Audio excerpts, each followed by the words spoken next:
Greetings and salutations, summoners! I am the mighty and all-powerful Necromancer G3 Iron! You should be shaking in your shoes right now! Woo!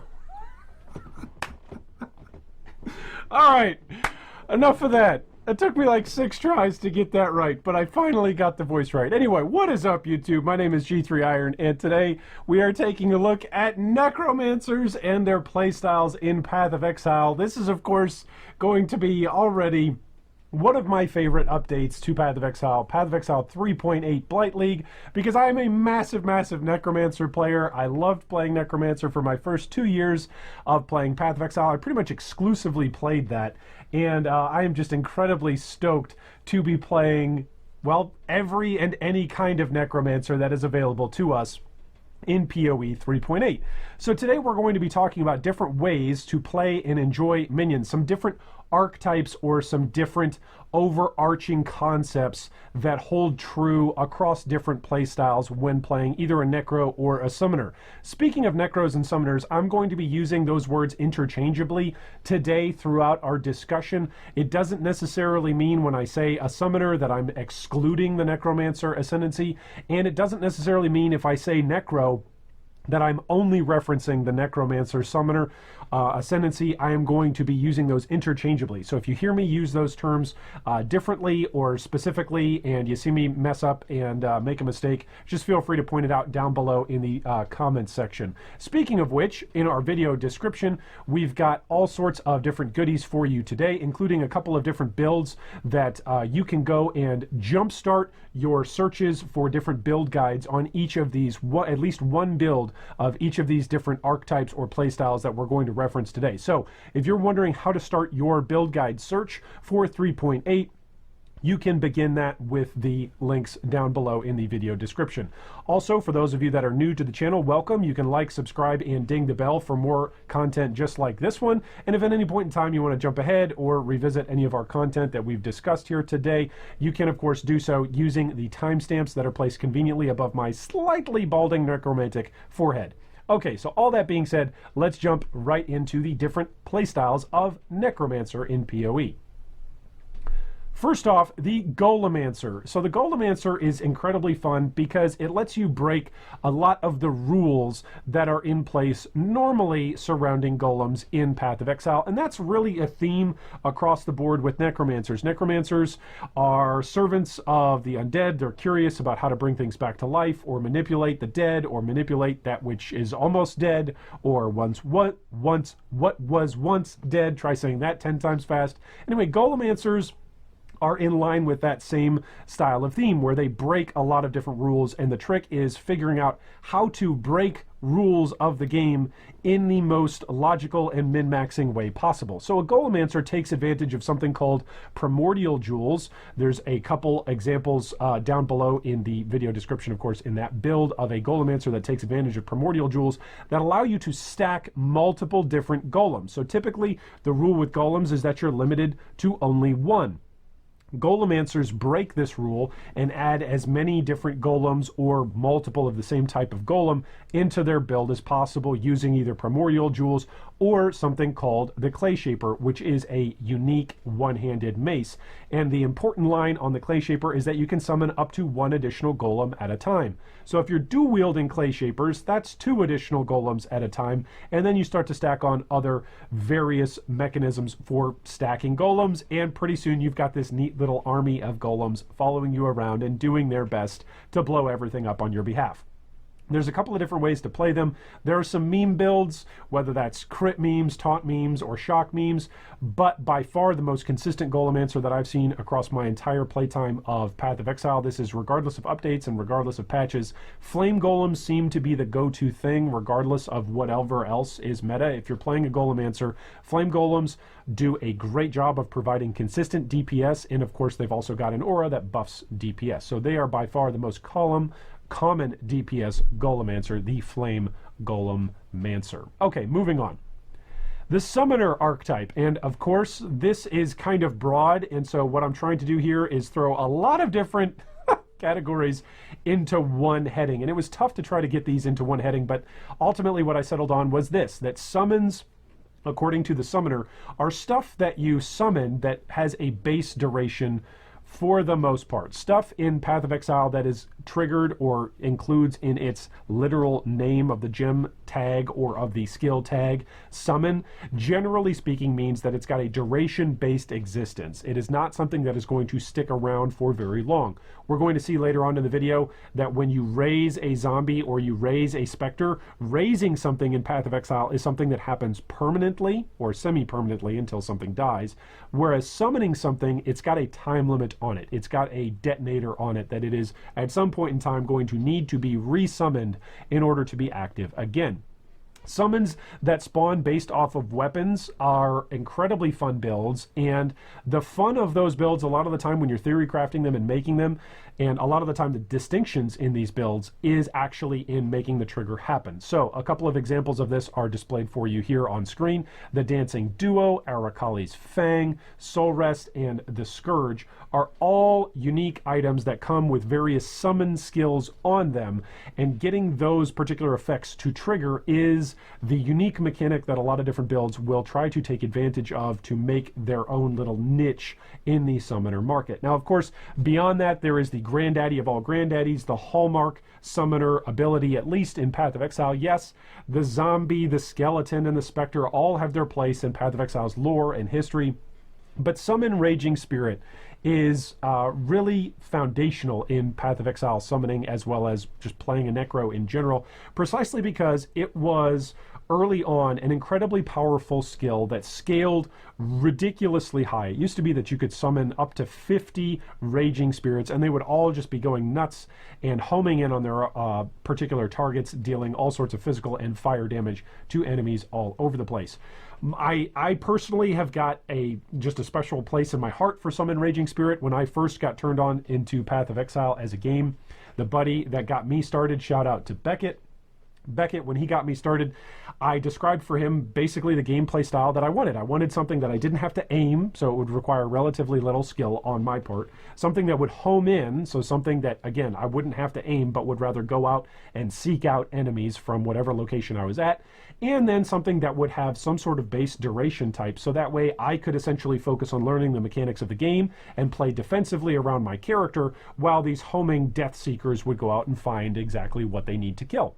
And sure enough, Beckett pointed me in the direction of Summon Raging Spirit. And so I played that for several leagues. I just played various iterations of Summon Raging Spirit and still got a wonderful spot in my heart. And I'm looking forward to playing it again at some point during the 3.8 expansion for Blight League. Now, Summon Raging Spirit has gone through a lot of iterations throughout the history of PoE, because it's gone between incredibly overpowered to incredibly underwhelming. There's just no in between, it seems like, with Summon Raging Spirit. And with this being 3.8 and there's lots of different buffs and changes going on, I'm fully expecting that SRS goes up onto the overpowered side of that equation rather than the undervalued side of that equation. Time will tell. We'll see in a few weeks, but I'm fully expecting that Summon Raging Spirit in various forms, whether or not you're depending on physical damage, whether or not you're doing fire conversion, whether or not you're playing a popcorn SRS build where you will essentially send out tons of flaming spirits to then self-detonate themselves and explode thanks to minion instability, and there's lots of different ways to trigger that. Well, anyway, I'm looking forward to playing SRS, and this is another one of those archetypes that you can play as you're playing a summoner or a necro, which is the summoner archetype, where you bring onto the field things that aren't going to last for a long period of time, but they get the job done while they are summoned. Moving on next to the Zombiemancer, another hallmark zombie necro skill. This is, of course, people messing with bones and flesh and trying to recreate Frankenstein's monster, as it were. Zombies often function as a defensive layer. That's oftentimes what you'll see them as. Sometimes they function as primary DPS when there are certain uniques involved. There is, of course, the Baron unique helmet, which allows you to strength stack and then stack your zombies up to do as much DPS as possible. And then there are a few other configurations that allow you to mess around with damage based off your zombies, a few other uniques that come into play. This particular skill, Raise Zombie, often fits into other Mancer builds, as it is either additional clear or augmented utility, either tank or DPS. Now, you might say, oh, but Iron, that's just like the most generic bland thing ever to play a Zombiemancer. It kind of is, And yet at the same time, that's the point, right? That's the point of the Zombiemancer. If you want to play the classic Necro, classic summoner, where you are messing with the undead, breaking the rules about what can come to life, what should be dead and buried underground, and what is now walking around the world causing havoc at your command, the Zombiemancer is going to be that. I believe the new gems and the new priority targeting, whether or not certain minions are going to be aggressive and chase after enemies, or if they're going to play more protective and play close to you, I think this is going to make Zombie-mancers actually just more prevalent throughout the league. I think a lot of players that are looking for an additional layer of defenses are going to look at Raise Zombie as a viable way to have 4 to 5 relatively high HP meat shields around your character that are going to keep you safe.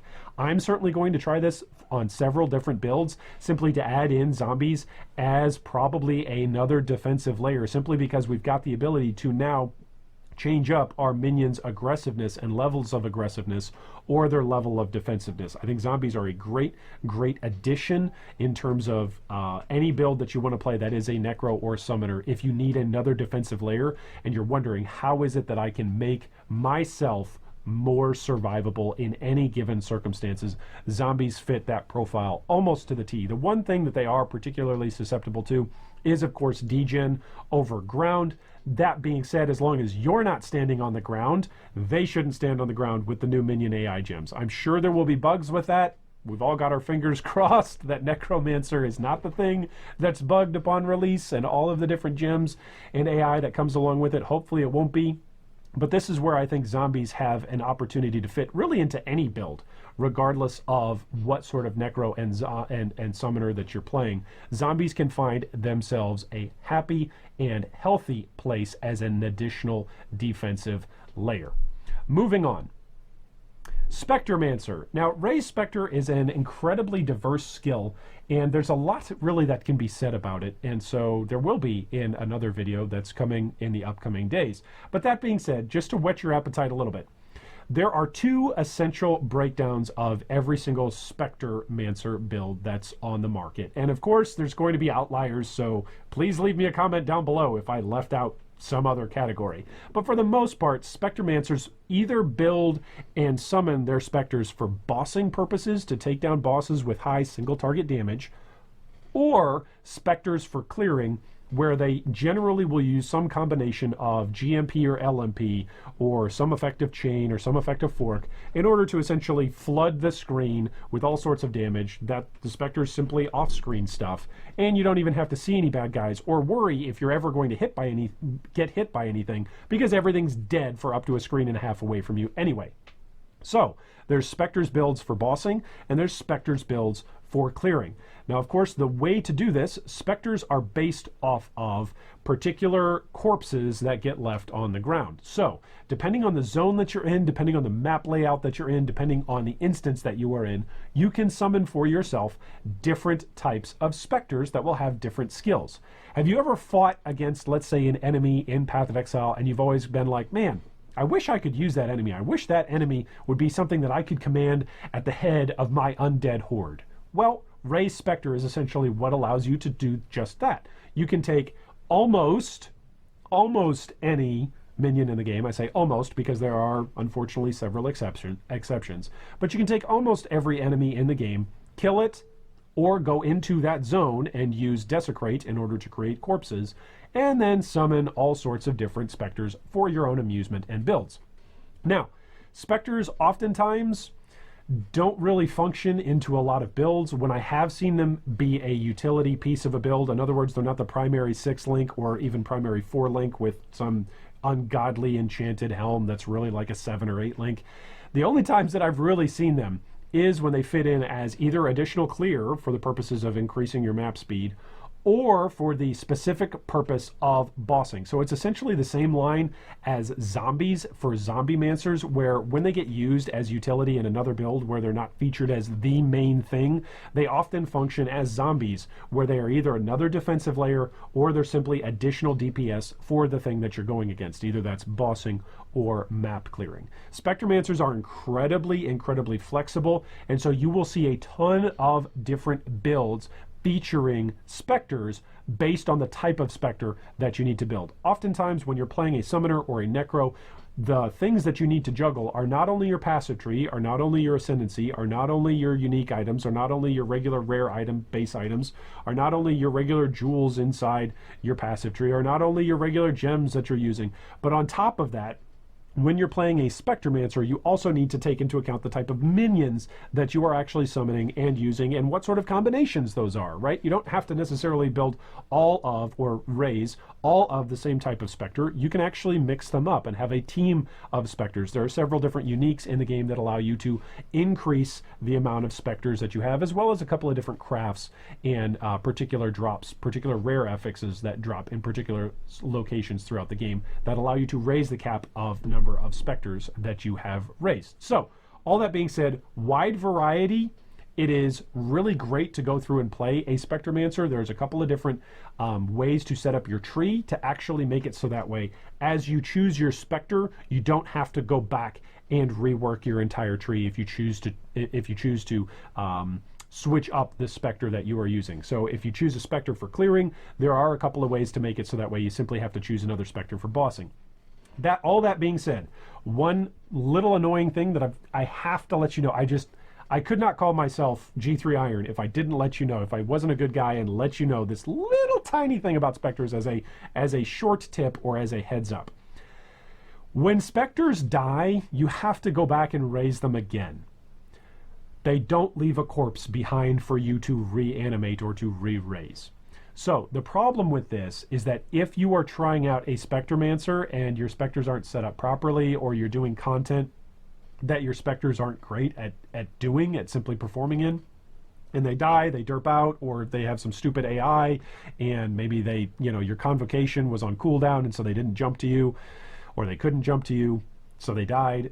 It's really, really frustrating to be in the middle of a gameplay session, have a Spectre die, and then you've got to go like to a special map or to a special zone in order to resummon your particular Spectre. So I will just put that out there. There can be some frustrating times when you're playing a Spectremancer to get the right Spectre summoned and then go back and recapture him or re-raise him if they've died. But I just wanted to pass that along. That is something that can be quite annoying when you are playing a Spectremancer. Very, very powerful build, does have some annoying aspects to it. Moving on to our Skelemancer build. Skeletons are another hallmark necromantic ability. This is almost like Summon Zombie in terms of, well, it's very bland or very classic, but there's a twist. Summon Skeleton can be used either as melee skeletons. You can also use them, of course, as mage skeletons with a couple of tweaks to your tree, as well as some uniques that you can use, which essentially allow you to morph from melee skeletons that do a bunch of damage and are incredibly cheap to scale up and kill Shaper with. If you have never killed Shaper before, by the way, I would encourage you that 3.8 can be the league in which you do it. Simply use skeletons. Skeletons do a great job at taking out Shaper. They're consistent and they do damage while you're staying at a distance that allow you to basically focus on the defensive aspects of the fight, your own positioning, how it is that your HP and your mana is functioning, how's your flask management doing. Skeletons are an incredibly safe way to take out Shaper. Now that's melee skeletons. There's also, of course, mage skeletons, which are very, very fun and can clear out an entire screen or two if they are set up properly. They do a ton of damage, incredibly consistent. Mage skeletons are much, much more expensive to get set up than melee skeletons, but both of them scale primarily off of gem levels, which make them a relatively cheap option to start off with as your league starter build. How do summon skeletons fit into other Mancer builds? Well, often simply by jamming in a Vol Summon Skeleton, because Vol Summon Skeleton summons a whole horde of skeletons to go and do a bunch of damage to whatever it is that you've got targeted. And now that we're going to have access to Deathmark, it is going to be even better for those of us that use skeletons, because our skeletons, instead of just walking around and derping out while they're listening to Daft Punk, are now actually going to have a target to go and aggressively attack thanks to Deathmark. So I'm very, very excited to use Skelemancer and basically to play with summon skeletons, regardless if that's my main thing or not. Vol Summon Skeletons will be very, very potent now, especially when combined with Deathmark. Next up is the Heraldmancer. The Heraldmancer, of course, takes advantage of heralds and summoning. So either Herald of Agony, which uses the Herald Crawler, or Herald of Purity, which summons a bunch of warrior minion dudes to follow along with you and fight. Now, Herald of Purity most often gets used as an augmentation or as a buff essentially for most physical builds that are looking to get a little bit more physical juice, physical damage out of their build. And so it's great for that. And it can often be used by players simply outside of being summoners. So how do players actually make it work as Herald of Purity as a main or secondary source of damage while you are a main or secondary source of damage in your build? Herald of Purity in that regard feels a lot like the warrior summoner or the warrior necromancer. Let's say you're a warlord that has the ability to summon monsters and be at the head of an army, but you're also a badass yourself and want to get into the mix of it with your own sword and board or your own two-hander, etc. Herald of Purity allows you to engage with that style of gameplay. And over the course of the last year and a half, as the team at Grinding Gear Games has been changing and updating things on the passive tree to make it so that minion damage can apply to you and your damage can apply to minions and lots of different conversion and interaction there, Herald of Purity has seen a lot of different builds that have come out to make it quite a fun and flexible gem to use. Herald of Agony is a little bit more focused. However, Herald of Agony is also very similar to Summon Raging Spirits in this way. When Herald of Agony is buffed just right, it seems to be borderline OP and simply broken. It can clear the entirety of the game on relatively cheap gear. The most expensive parts of Herald of Agony are simply spending currency to get gem levels up. So of course you want to corrupt your Herald of Agony in order to get it to level 21. You of course want to link it with an Empower gem so that way it gets even more levels, and of course you'll want a corrupted level 4 Empower gem so it gets even more levels. And you can use it with a bow, which bows of course can stack all kinds of wonderful different affixes on them, like plus to strength gems, plus level to dex gems, plus level 2 intelligence gems, as well as the craft plus 2 to support gems, which buffs your Empower, which then again buffs your Herald of Agony. So Herald of Agony is an incredible build. I've played it twice in 2 different leagues, and it is fantastic. You can play it multiple different ways. You don't have to play either of these 2 Heraldmancer builds as an actual Necromancer. In fact, most of the Herald of Purity Warrior Summoner builds that I've seen are actually focused out of the Templar tree, and most of the Herald of Agony builds that I've seen that really push deep, let's say, into Delve, are oftentimes actually based off of Duelist trees or, of course, Witch trees. So Herald of Agony is another great option, as well as Herald of Purity, if you're wanting to play that sort of warrior embodied warlord type of character where you get into the mix along with your minions as well.